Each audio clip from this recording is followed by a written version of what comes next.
The Pixel 9 Pro XL is just a bigger Pixel 9 Pro, but that's good enough. It doesn't have exclusive camera features of extra RAM for a boost.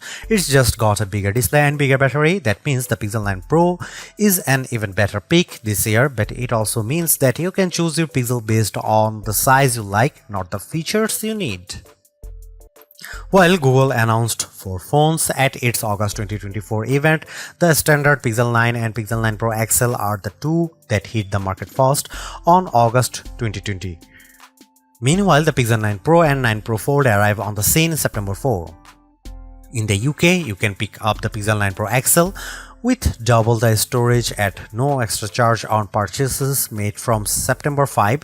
US buyers can nab $200 in-store credit if ordering before August 28, and Australian buyers can pick up a limited edition poster with purchases made before August 25. The addition of the new smaller Pro model this year helps Google justify its decision to render the Pixel 9 Pro XL the most expensive candy bar Pixel to date. It starts at $1,099. It's practically like for like when compared to equivalent storage option of the iPhone 15 Pro Max, truly putting an end to the notion that the Pixels are the affordable flagship option. For the asking price, you also get a year's access to Google One AI Premium 2TB plan, which as well as granting access to Gemini Advanced and Gemini Live includes more general Google benefits like Fitbit Premium Access, Nest Aware, 10% back on Google Store purchases, and unlimited Magic Editor saves in Google Photos. A pixel in iPhone font, that's the shorthand I keep coming back to the newer Pixel 9 series design language. The size and feel of the XL's new squared aluminum frame immediately reminds me of Apple's current iPhone 15 Plus and iPhone 15 Pro Max in the hand. Does that polished metal attract fingerprints? Absolutely, but not anywhere near as badly as expected. This new squared form paired with the heaviest build of any candy bar Pixel yet leads to a more premium look and feel overall. This is helped further by the Pixel 9 Pro XL's slimmer profile compared to the Pixel 8 Pro, and side by side with my wife's old Pixel 6 Pro, the jump in build quality is truly impressive.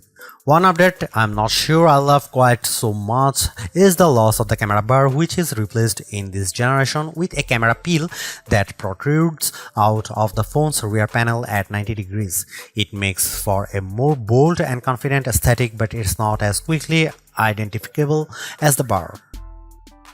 As well as the cosmetic changes, Google also claims that the Pixel 9 Pro XL's new mid-frame design, not to mention its 100% recycled aluminum outer frame, Gorilla Glass Victus 2 front and rear panels, and IPC certified protection against dust and water ingress, make the new phone twice as durable as its predecessor. In my time with the Pixel 9 Pro XL, by trying to keep it out of harm's way as much as possible, the finish has remained unscathed, but whether it will age as gracefully as its titanium-clad competition from Apple and Samsung remains to be seen. Both sizes of Pixel 9 Pro come in 4 colorways, with Obsidian pictured most prominently in this review. The hazel finish most closely apes the iPhone 15 Pro's natural titanium look, and the Galaxy S24 Ultra's titanium grey, while porcelain and rose quartz offer decidedly more vivacious options. The Pixel 8 Pro Super Extra display feels like a noteworthy upgrade from the panel on its predecessor, and while not as earth-shattering an improvement this generation, the Pixel 9 Pro XL screen is a great refinement yet again. Although it sports the same resolution as the Pixel 8 Pro's panel, both high brightness and peak brightness levels have been cranked up to 2000 and 3000 nits respectively, meeting or beating key rivals in a spec-for-spec comparison. Add to that the panel's flat design, its thin, equally proportioned bezel on all sides, and its excellent viewing angles, and the Pixel 9 Pro XL's Super Extra display is a thing to behold. As before, the use of an LTPO OLED panel facilitates a dynamic refresh rate from 1 to 120Hz, making it ideal for always-on display functionality thanks to the implied power-saving benefits, while also still serving up a snappy user experience when swiping around the UI. One of the more prominent changes you might not immediately notice is the fingerprint sensor. Instead of the optical module used since the Pixel 6 series, Google has gone the way of Samsung and instead kitted the Pixel 9 Pro XL's display with an ultrasonic sensor. I didn't notice a huge difference when making the switch from my Pixel 7 Pro, but in side-by-side comparison it lives up to the promise of a 2x speed improvement. Perhaps more useful is the greater reliability, especially with damp fingers or when used in the rain. One side effect of this latest generation Pixel launch happening earlier than usual is that the whole series runs Android 14. Typically, Google times the arrival of its latest smartphones to coincide with the release of the next Android, but the Pixel 9 debut on the same Android 14 foundation as the Pixel 8. At least the company's even impressive commitment to 7 years of updates persists, meaning the phone's price tag includes excellent long-term support for both future releases of Android and subsequent security patches, an area where many rivals still fall short. As a long-time Pixel user, the look and feel of Android on the Pixel 9 Pro XL is characteristically clean, easily navigable, pleasantly customizable, and dressed with helpful everyday features that aren't guaranteed on other phones. That said, the Pixel 9 Pro XL does get some Pixel exclusive editions that up the ante, all of which lean on Gemini AI. There is a new dedicated weather app that generates dynamic weather reports to make insights into each day's weather more digestible than ever. The ability to drag and drop the various in-app widgets for things like UV index, 10-day forecast, and air quality is a nice perk too. Next up is the new Pixel Screenshot app, which seems like an odd addition at first, but for list makers, students, and journalists, it offers surprising depth. You can add notes to individual screenshots and group them into collections too. The app can index screenshot content across text and images, making it searchable. This allows for semantic search and object recognition, as well as recognizing Wi-Fi passwords and QR code information.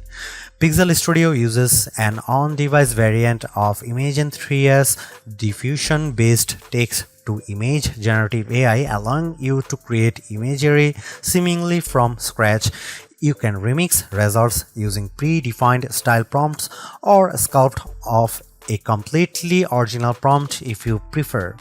At launch, Pixel Studio won't render people, but it's fine with objects and animals. It also managed to render legible text without much artifacting, a challenging test that I have seen other image generators fail.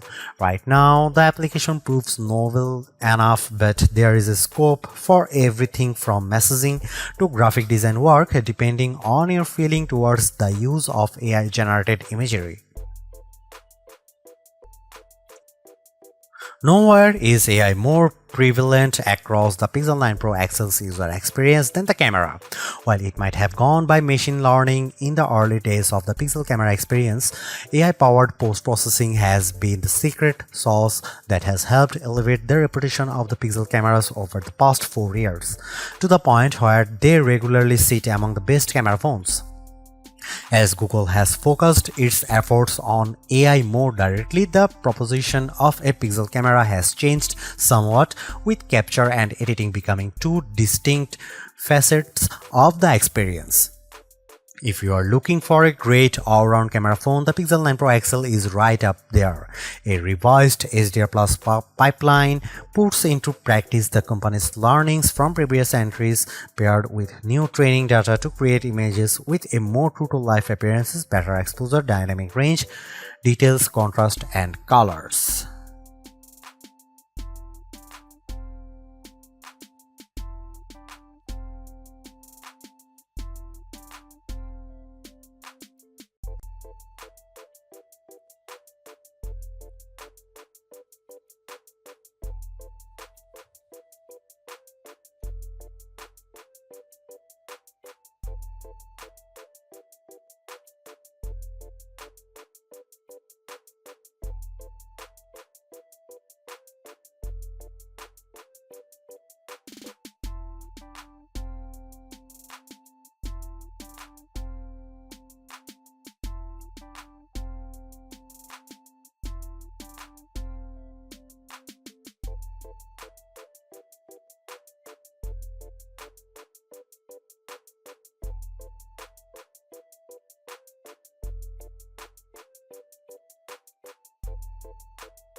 Should you buy the Google Pixel 9 Pro XL? Buy it if you want the richest mobile AI experience. Samsung's Galaxy AI is great, but Google's execution with Gemini Advanced is easier, richer, and more fun to use. Buy it if you want an excellent camera phone. The Pixel 9 Pro XL's camera system is a small but appreciated upgraded on its predecessors, highlighted by a new bag of AI-supported tricks you can't get outside of the Pixel family. Buy it if you plan on using this phone for a long time. Still among the best there is Google commitment to 7 years OS and security updates is once again hard to argue with.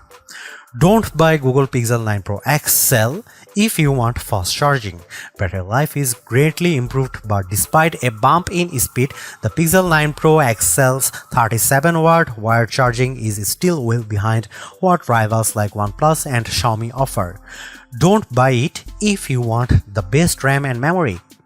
While Samsung forges ahead, Google seems reluctant to move to the latest, fastest, and most power-efficient RAM and storage in its phones, which stings when they cost about the same. Don't buy it if you want to play a lot of games. Google's mobile silicon isn't built for gaming, and while the Tensor G4 handles intense games as well, you will get a much better experience with a recent iPhone or any flagship rival running the latest Snapdragon chipset.